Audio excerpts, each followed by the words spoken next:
former first-round pick in the 2000 NFL Draft, a fierce blocking tight end that played 178 career games over 12 seasons, was your Buccaneers starting tight end from 2005 through 2007, and has been your number one source for everything Buccaneers since he retired in 2012. You're listening to the Walking the Plank podcast with Anthony Becht.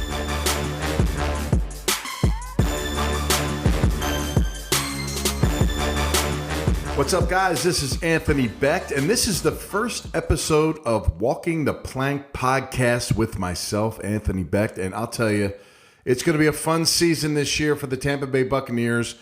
But today, for episode 1, let's go back and review week 1. Tampa Bay Buccaneers take on the New Orleans Saints. They lose 34-23 on the road.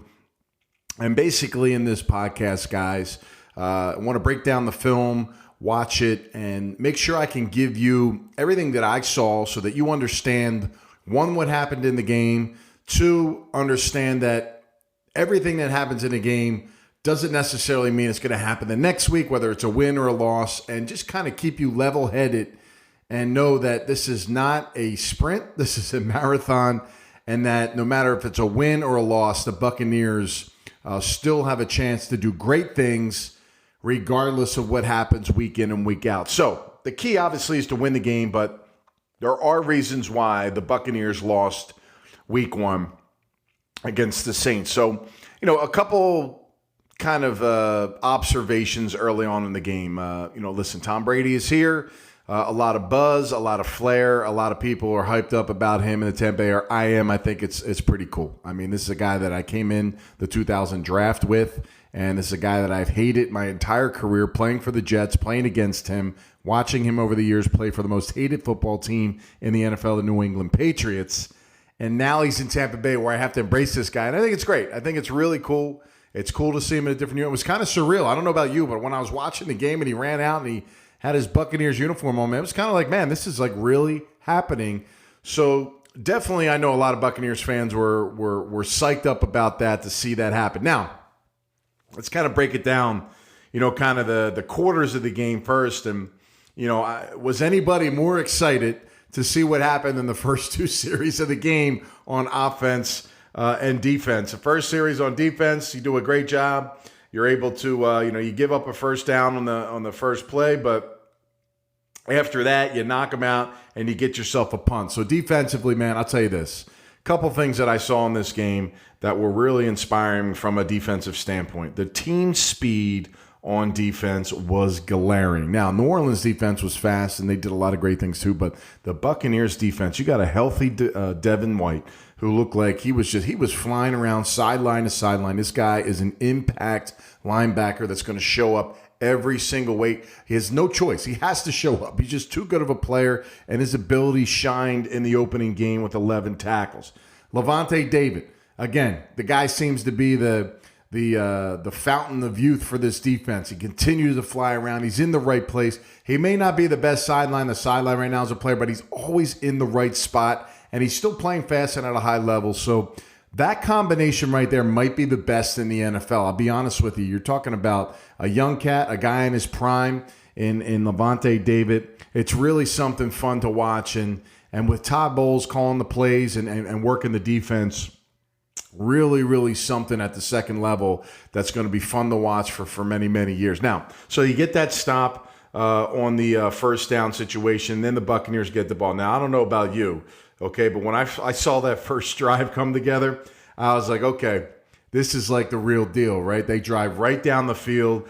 Brady gets a really nice pass down the field to Chris Godwin, who in this football game, look, I felt like they could have did a little bit more in the passing attack. He had a 29-yard catch right there. Go back to the box score now. With that 29-yard catch, he had 6 for 79. He was only targeted 7 times. Listen, Mike Evans had a hammy. He clearly wasn't top-notch as far as speed and speed was on the field.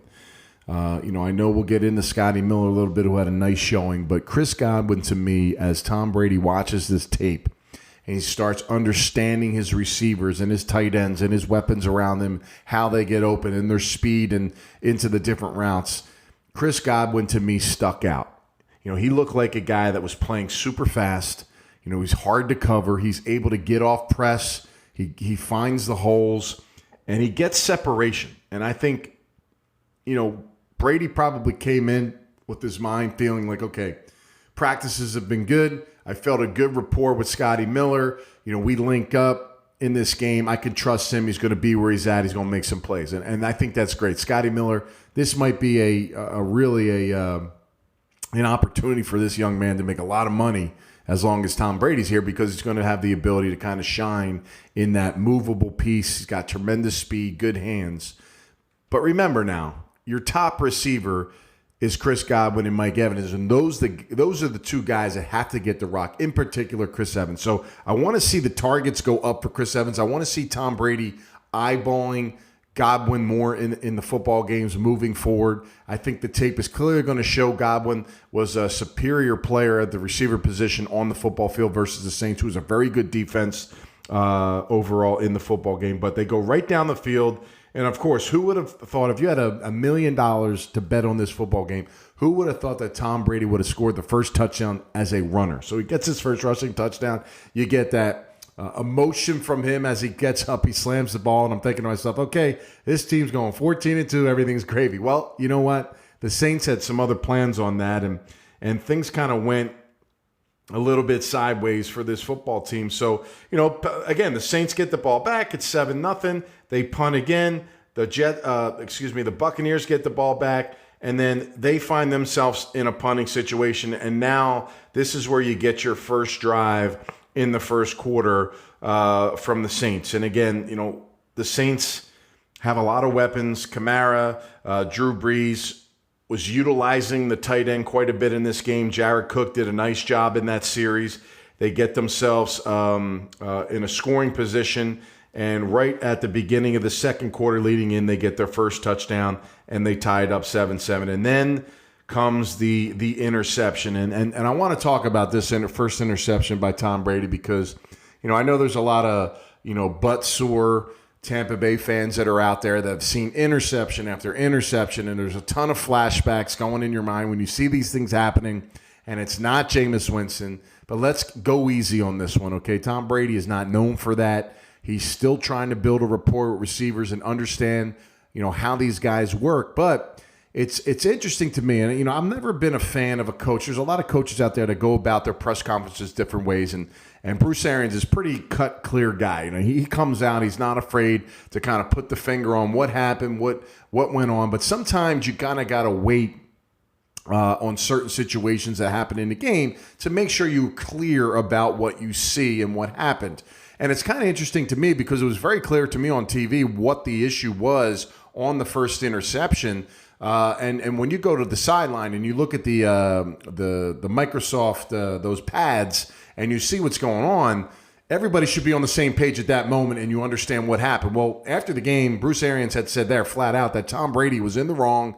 Mike Evans made the right read and everything was gravy. Well, I watched the film back, saw everything, even in that TV clip, and I said to myself, well, look, it was cover two safeties, not in the middle of the field. So the middle of the field was opened, and Mike Evans was running his route up the seam, and he has to hit the middle of those two safeties as fast as he can go. Tom Brady steps back. He throws it right in between the safeties where Mike Evans would be, running full speed in that position. And here comes Mike Evans kind of stopping, pulling down on his route, and kind of looking like he doesn't know what the hell's going on. Well, to me, that was on Mike Evans, not Tom Brady. Well, fast forward, I went on 95.3 WDAE in the morning. I did my segment at 8:05. You can check me out every Monday on WDAE in Tampa, 95.3 FM, 6:20 a.m. And I said, listen, this wasn't on Tom. This was on Mike Evans all the way. Mike Evans shortened up the route. He made the bad read. And lo and behold, during the press conference for Bruce Arians, he steps back and says, you know what? After watching the film, it wasn't on Tom Brady. It was on Mike Evans. So if you're smart enough to get up in the morning and listen to me on the radio, I'll be there every morning on the 8:05 segment on Mondays after the game. I'll watch the film, and I'll make sure you guys get exactly what you want to hear. And sometimes it's not as good as you think, and sometimes it's not always as bad as you think. That's why listening to me gives you a sense of understanding on what the game and what happened in the game. So this is why I open up with this on the podcast, because I wanted to start this podcast to kind of take it to the next level of my segment on the radio, Walking the Plank, which it's called as well, and give you guys a more thorough breakdown of those situations. So that first interception by Tom Brady, clearly was not on him. And again, Mike Evans, whoever, whatever you were thinking in that moment, you got to be crystal clear. You got to make sure your quarterback trusts you, and that's how you build that rapport. And look, Tom Brady's not going to lose trust in Mike Evans. He's going to get him the football. But Mike Evans clearly was not healthy in this game. He was not a fast player. He was kind of gimpy, in my opinion. You're going to get some of those sideline passes where you got the two PIs. That's going to happen. There's not a lot of separation there. He's long, he's rangy, he can fight for the football, and unfortunately DBs are going to hang on him quite a bit, so they got those calls there. And he didn't really have a meaningful catch. I think the only catch he had in the football game was the touchdown pass late in the game, and he really was not a factor. So that's got to change. Hopefully he can get healthy leading into this week, but those hamstrings are a tricky deal. And hopefully he didn't aggravate it much in the football game, but he definitely didn't look full speed. So then the Saints get the ball on a short field, and they score Alvin Kamara gets a 6-yard touchdown run, and now they are up 14-7. Now, the Buccaneers get the ball back, and they drive the ball down the field. Everything's good. 12 plays, 40 yards. And here comes the first blunder on special teams, okay? The blocked field goal. Now, we can say what we want. We didn't protect this and that. The kicker's got to get the ball up higher in the air. He's got to get more lift on the football. And again, I'm the last person right now that wants to talk about special teams on this podcast. We talked about kicker after kicker after kicker for the last 3-4 years. I'm really tired of it, right? I think everybody's tired of it. The organization's tired of it. The fans, I know sure as hell you guys are definitely tired of it. But special teams, we cannot talk about special teams. Now you're talking about when these things happen, they truly affect the game. That's 3 points off the board that would have totally, completely changed the complexion of the game. And you're looking at now it's going to be 14-10, and now it's 14-7. Now you're giving the ball back on a short field. And what happens after that? The Saints go down and get themselves a field goal. So now instead of only being a 4-point lead, they've opened it up to 10. The Buccaneers, they've then punt the ball on that series, and then of course to go into halftime, it's 17-7. So no big deal, right? So here are a couple things that I saw in the first half. Number one, clearly the Buccaneers, in my opinion, feel that Rob Gronkowski is not going to be a big part of the passing game. At least in this game they didn't, because he was primarily a blocker in this football game. I know Coach Arians said a bunch of stuff about tight ends not blocking on certain plays. I thought he blocked his ass off. Gronk went in there and took the beating. He did the best that he could, and I thought he blocked his butt off. And he also helped in pass protection as well, but really didn't get an opportunity to do much in the pass game. Had a little screen pass thrown to him, but he's not that same kind of guy speed-wise. He's going to try to hit those seams, get up in there, and I really didn't feel like they utilized him properly. If it was a 2 tight end set, O.J. Howard was the one running the routes. Now, O.J. looked fast. He looks like the more athletic tight end, clearly, and he looks like right now he's going to be the pass option early on. But I think you got to find ways to get both of these guys out into the open, out into the field, really balance up the defenses so that they can't be as deceptive in coverage and blitz heavy when you have 2 tight end packages. So we'll look for that. Now, another thing that was obviously big in the first half is Tom Brady's ability to find Scotty Miller. And I think Scotty Miller is going to be a really cool player for the Bucs. He's catching the ball. He's got really good ability. He's really quick. He's got really good hands. But again, he can't be the feature receiver. And you say, well, hey, if he's catching the ball, we're good to go. That's fine. He is, but when you're seeing Chris Godwin get open, when you see him running crossing routes and go routes and post routes, and you see him in situations where Tom needs to keep on him, Those are the big plays that you want to have. So that added weapon in Scotty Miller is going to be great for Tom Brady because he likes that interior guy. But I never want to see Scotty Miller lined up outside and Godwin inside. I know you want to mix it up and do things, but the true outside, the X and the Z's, are Godwin and Evans. And you have that great compliment now that Brady seems to have a nice rapport with Scotty Miller. So let's just keep that in mind moving forward, that Godwin needs to be more of a feature for Tom. And I think after he watches this film, he'll agree with me. Now, there's been a little bashing on another player on the offense in Donovan Smith. And I think over the course of the last couple of years, I've been pretty big advocate of what Donovan Smith is.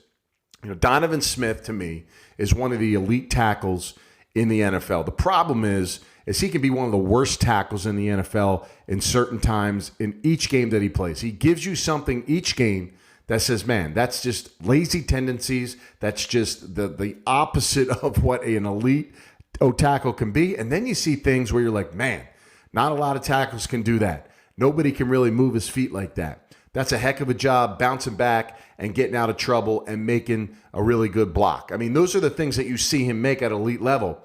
And he kind of tricks you a little bit because he's better than average, right? So you're not going to go out and get somebody else because he's better than him, and you're not going to find anybody as good as him.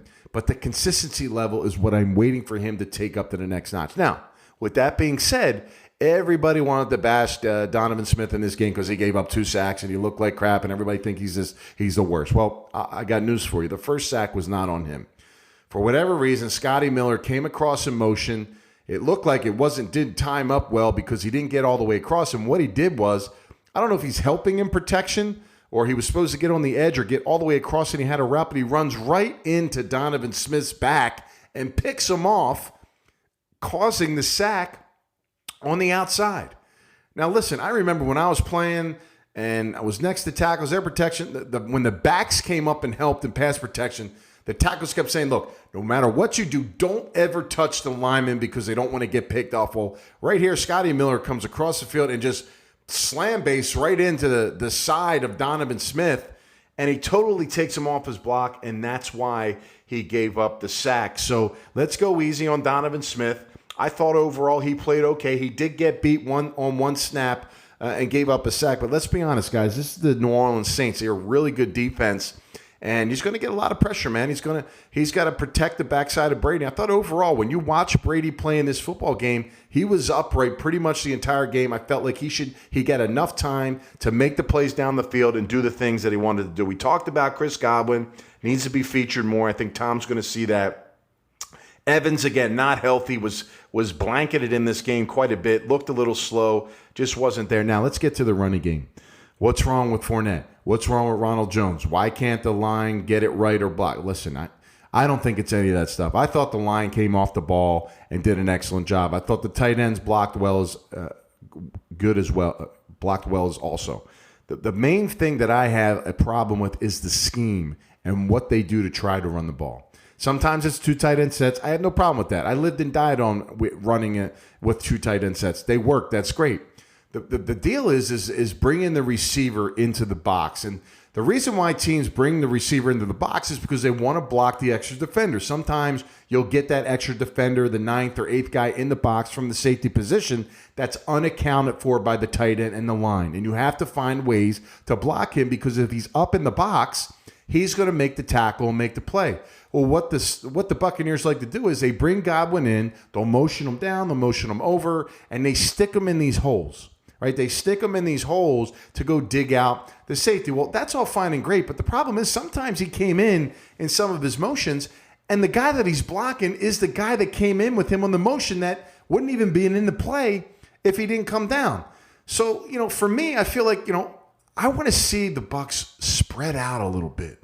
Let the box breathe. When I say let the box breathe, you got the down linemen, the linebackers, and a potential safety in the box. From the outside tackle foot on the left to the outside tackle foot on the right. That's the kind of the box of players inside that range that you have to deal with when you block. When you open it up, flex the tight end out, spread out your receivers, somebody's got to cover those guys. Safeties have to move in certain spots so they can also defend the pass. When you do that, now you got some even numbers and matchup numbers with one back offense, whether it's Ronald Jones or Leonard Fournette going against with their 5 offensive linemen, usually probably going against 5-man or 6-man looks. And I like that. I just think it cleans things up. When you mash a bunch of tight ends in there, even 3 tight ends at times, it just kind of bunches all things up all the time. It's hard to find the hole. One guy misses his block. It flushes the running back out of the way. And then all of a sudden you start bringing receivers in. Now it's just a big cluster. And I just think we got to get away from that. The Bucs got to find other ways to be productive in the running game. And there's a ton of runs that you can do that you don't bring the dang receiver in. So hopefully that changes, because I just think it's overly predictable and you're not really playing off it. Now, they did have that cool pass where Godwin, if you remember, motioned in, pretend like he was inserting himself to get the strong safety, and floats himself up the seam. Brady makes this awesome throw off his back foot. Yeah, that's all great. You're setting it up for that, but that's fine. Okay, well, that plays out. You're not going to do that anymore. That's the one play you're setting up for. So I just think for me, they got to find more ways, better ways to go in there and run the football, and hopefully they get a little more creative. And it's not really getting creative. It's just actually getting more basic. It's simpler on what you're doing. So I hate the running game right now, and I feel like it should be a lot better with the backs that we have. And we talked about the interception. So that's the first half pretty much for you for the Bucs right there. And they go in at 17-7. So they come out and they get the ball next to start the half, and here we go. This is the second interception, okay, right out of the gates. Brady rolls back, and I guess, Coach Arians was talking about this was supposed to be a screen option or get it to the back on the left side. He comes all the way back to the wide side of the field. You had your receiver running an out route, an angled out route to the outside, and Janarius Jenkins is sitting there in great position. Honestly, makes a great football play. Doesn't get fooled by what's going on.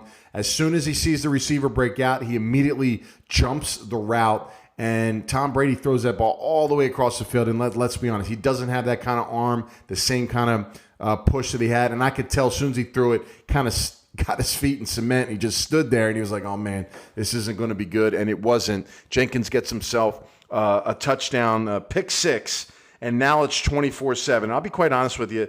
A lot of people probably get nervous at that point, but I'm not nervous. I know Tom can lead the team back and do some things, and that's what he did. He was able to kind of get a couple big plays. I believe what happened, Mike Evans, that was the Mike Evans series where he got a PI in that situation. And then, Ronald Jones had a nice run for 21 yards. And then here comes a little, trick play that is kind of what the Patriots done for a long time, where the tight end would be on the right side. They do a little play action. They fake to the right, and then the tight end slips out and goes across the field. Well, guess what? They cross both tight ends. Gronk goes to the right side where Brady's rolling out. O.J. Howard goes to the left, and he's wide open. Good to see O.J. Howard catch a football, get involved a little bit, and gets himself in a pretty good situation and gets himself a touchdown. So 24-14. And now you see 3 straight punts for the New Orleans Saints. And why are they punting? Well, we talked about the good play. Sean Murphy-Bunting did a nice job early in this football game. Not a lot of pressure on Drew Brees, not a lot of sacks. But I thought the wrinkles that Todd Bowles brought were great. We saw a lot of different things. We saw 4 down, 4 defensive linemen rushing with some mixtures of some backers and some secondary players. We also saw a 5-down look. We saw Devin White on the outside play the stand-up backer in that kind of that 3-4 defense, 3 down linemen, one over the guy over the center, the 2 tackles, and then you have the stand-up outside linebackers.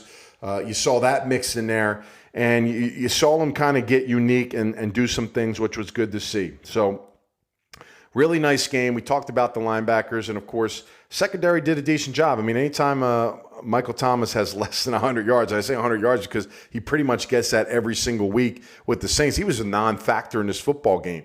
A little tight end issue. Kamara was an issue in this game, but Brees was held in check. You gave your offense a chance to get back in this football game. So you come back, you give up those 3 straight punts for the Saints, and now you're kicking field goals. An opportunity to kick a field goal. They make it 24-7. man, you're right in the driver's seat to do what you want to do and be where you want to be. And then you get your blunder, right? You get your special teams blunder, okay, by Mike Edwards after a touchdown, after a touchdown was scored by the Saints. You're still in striking distance. Things can go right. And for some reason, Mike Edwards wants to go back on kickoff return and go catch this kickoff. It's kind of like a pooch kick to the side. It was about to go out of bounds. Here's the golden rule in special teams with this thing, and a lot of you guys know this stuff, but I'm just kind of educate you a little bit. Anytime the kickoff goes up in the air, and there's three levels, right? There's the front line, there's the second line, and then the guys in the back. If you have to go back to get a football or catch it in the air, you don't do that. Okay? It's either where you're at, straight across left or straight across right, and you can get to it, or up. That's the only reason why you would actually go and attempt to get a football and catch it. If not, you just continue to go do your job, which is go block the man in front of you. So, again, 2 special teams blunders that cost the team. The field goal block was the other one. And again, those interceptions were costly. Anytime they get points off those situations, it put the Buccaneers in all. And that pretty much was kind of the game. The Buccaneers scored one more time, kind of a junk touchdown, 11-play, 90-yard drive. But overall, I mean, if you just take out those blunders on special teams and the pick six, the first pick, listen, those things happen. Wasn't on Brady. This is a different ball game. Okay, so what do we get out of that? We get a couple things with this. Is one, understanding, utilize the weapons that you have better. How do you use Gronkowski better? How do you rotate your running backs in? I thought it was interesting. LaShawn McCoy didn't play the whole game. Finally, he gets in the fourth quarter, and they put him in a situation where he has to be the guy that actually picks up a blitz package by the New Orleans Saints. And he gets ran over, and they get a sack. And I'm thinking to myself, okay, this guy just came in the game. Okay, he hasn't played all day. You got 2 other backs that are much bigger than him. Why the heck is it his turn in the rotation to go in the game? And I get it, fourth quarter, it's late, you're down. He's the guy that can catch the ball, this and that. But let's be honest. I mean, Fournette had a ton of catches last year in Jacksonville. We know Rojo can catch the ball. So there's no real reason when you got 2 running backs that are ready to go, warmed up, especially Rojo, who had played most of the game. Fournette really didn't do much in this football game where you would think, okay, there's no reason for McCoy to be in the football game. So I thought that, just to rotate him in for just a reason of getting him reps doesn't really make a lot of sense to me. So anyway, he was in the game. He gives up the other sack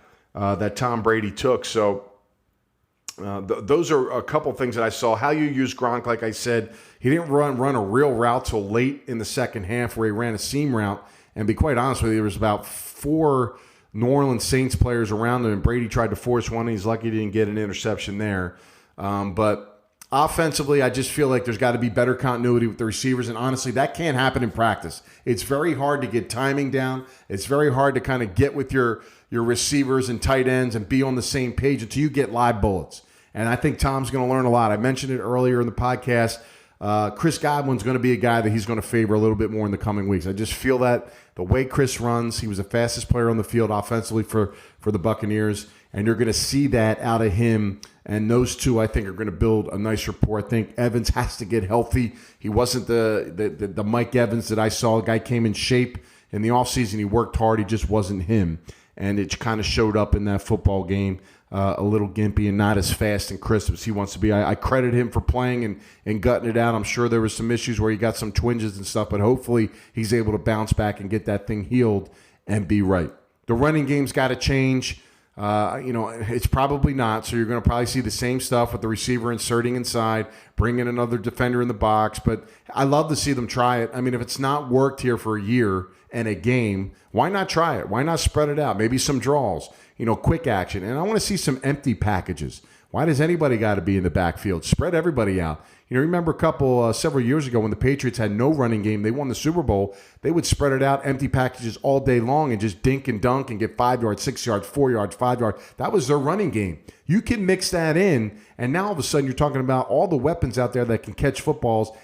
Now you can mix it up and do a lot of other things. So what are my grades for this game, and how do I look at it? I know I didn't talk a lot of defense, but I really like what the defense did. I thought they did their job in this football game, and that's pretty much what they've been doing for the last 10 games prior to this to end even into the 2019 season. Todd Bowles has these guys churning. They didn't get the sacks and the plays that they want in the pressure situation, but they held fort, did well tackling, and they have a lot of speed. So just collectively, defensive-wise, at each level, I thought the defensive line did a decent job. JPP, I believe, got himself a sack in the football game. But overall, not a ton of pressure, but, these guys are good. I like Villaveda. He finished up the season last year, Pro Bowl player, wasn't in the Pro Bowl. I thought he was a Pro Bowl player. You're going to get Shaq Barrett's going to continue to pick up some steam. These guys will be better. They'll get off the ball. First live action. And, they're going to be close because the secondary is much better. I'm going to give the secondary the D-line, I'm going to give them a B. Okay, that's what they get. Now, the secondary in this game, for the most part, did a good job. The guy that obviously stuck out, I thought, was Sean Murphy-Bunting to start the game. I thought that Antonio Winfield Jr. did a nice job in the game being a rookie. He's a nosy player, which is good. He's a tackler. He's aggressive, and he's got a lot of speed, and he's pretty good in pass protection as well. He got his feet wet in the football game, which was good. Dean was a guy, Jamel Dean, didn't have a great game. I thought there were some casual moments out of him, kind of covering some players where he maybe thought weren't going to get the football in those situations, and he got caught kind of sleeping a little bit. And on special teams, he didn't have a great performance as well. So, overall was kind of mixed. I'm going to go B- for them. The linebackers, to me, they're an A. I mean, come on, man. When you look at the box scores, I want you to do this. Go on all the games in the NFL and look which teams have their first two top tacklers on their team are linebackers. Very rare. You usually see a strong safety there, and then you get a backer. A strong safety, another strong safety, and you get a backer. Or, a D lineman for some of those hardcore D linemen that make a lot of tackles, Aaron Donald. Those guys are usually first. When you got safeties and DBs first, that's not good for your defense. When you have your top two linebackers be your top two tacklers, that says something about what your defense is doing. That means they're doing their job because they're not letting anything through the second level. They're filling the gaps and they're in the right spot. And I think that's something to think about. So I give them an A at the linebacker position. Offensively, want to go through the kind of the box score. So Tom Brady with the pick six clearly stunk. I mean, you don't want to have that. That was terrible. Miscommunication, obviously, with Mike Evans not running the proper route on the outside. I thought there were some really nice passes. I thought he did well. I think he should feel confident with his offensive line in pass protection. And, for the most part, I thought he played okay. I'll give him a B- in this football game. Can he be better? Absolutely. But he will get better because the game reps, seeing the film, understanding what his guys do will only help his combinations with his receivers get even better in the football game. Running backs didn't get a lot of great opportunities. I mean, 86 yards rushing in the football game, just under 4 yards a clip. Listen, the goal is to get 4 yards every time you rush the football. They weren't able to get that. I don't necessarily want to blame anybody. I thought everybody looked like they were blocking well, but when you kind of jam everything up with the receiver in there, it's very predictable. When Gronk was in there, it was very predictable that they were going to run the ball. It just, to me, didn't seem very flashy. It didn't seem like there was a lot put into that to making it successful. I want to see it spread out. We probably won't.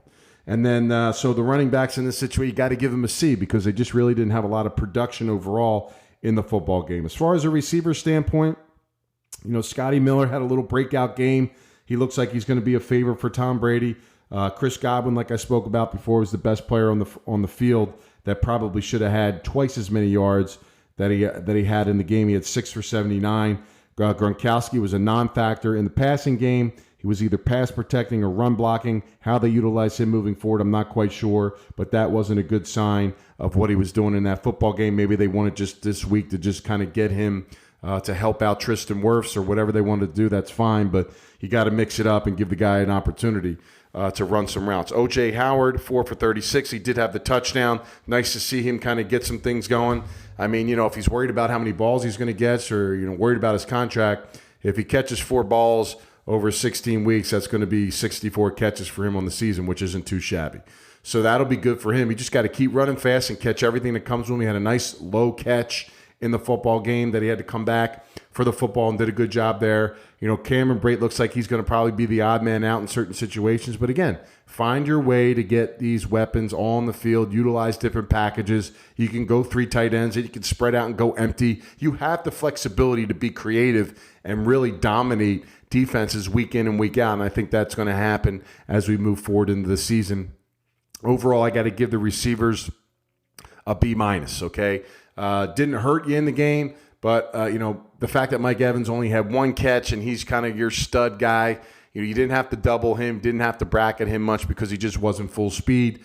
And, you want to try to get him healthier because I think he's just going to be, he can take the top off. He can be that 50-50 ball guy and just really didn't have those great opportunities in the game. He kind of looked a little off and, he fell down on a slant route, bumped into one of his own players. He just didn't look like he was kind of 100% healthy and all there in the football game. So hopefully he comes back. But that's kind of how I see it, guys. It was exciting to see what the Bucs could do. Now, how should you feel about that loss? I think you should feel like this. They will bounce back. Trust me, nobody knows Brady better than me. Playing against him multiple times, watching what he's done for the last 20 years, his dude doesn't sit around and just, accept that type of play and that type of result. So expect him to come out much better and start being a little more vocal. He'll start taking control of this football team. I mean, you'll see the authoritative Tom Brady. I want to see it. That's the guy that helped New England win Super Bowls. That's the kind of guy you want and you're paying the money for to get this team where they need to be. So the Bucs are 0-1 to start the season. They lose to the Saints, and they get ready for next week's game against the Carolina Panthers. And I think when they hit the field at home versus the Carolina Panthers, I'm expecting to see a much better team on the field. Right now, they're 9-point underdogs. And on Friday morning, I'll bring you another podcast which will preview that game and talk about what the Carolina Panthers are, what they do, who their players are that we need to take care of and be on top of, and how the Buccaneers can excel. So, with that being said, this is episode 1 of Walking the Plank. I hope you enjoyed it. About 40 minutes, breaking it down, going through the games. Not too high, not too low. Remember, it's never too bad, and it's never too good. It's always in between. And when you watch film as a player and you think you play really bad, it's not that bad sometimes. And when you're watching film and you think you played a damn good game, you know what? Sometimes there's some mistakes out there that you can correct and get better. So that's what the Buccaneers will do. I count on them bouncing back this week against Carolina. We'll review the preview. We'll preview the game of this upcoming week. Look for the podcast episode 2 on Friday morning. Have a good day. This has been Walking the Plank with Anthony Becht. You've been listening to Walking the Plank with Anthony Becht. Be sure to subscribe on iTunes, Spotify, or Google Play to get new, fresh weekly episodes. For more, give us a follow on Twitter at Anthony_Becht, on Facebook at The Anthony Becht, or visit our website at anthonybecht.com. Until next time, go Bucs!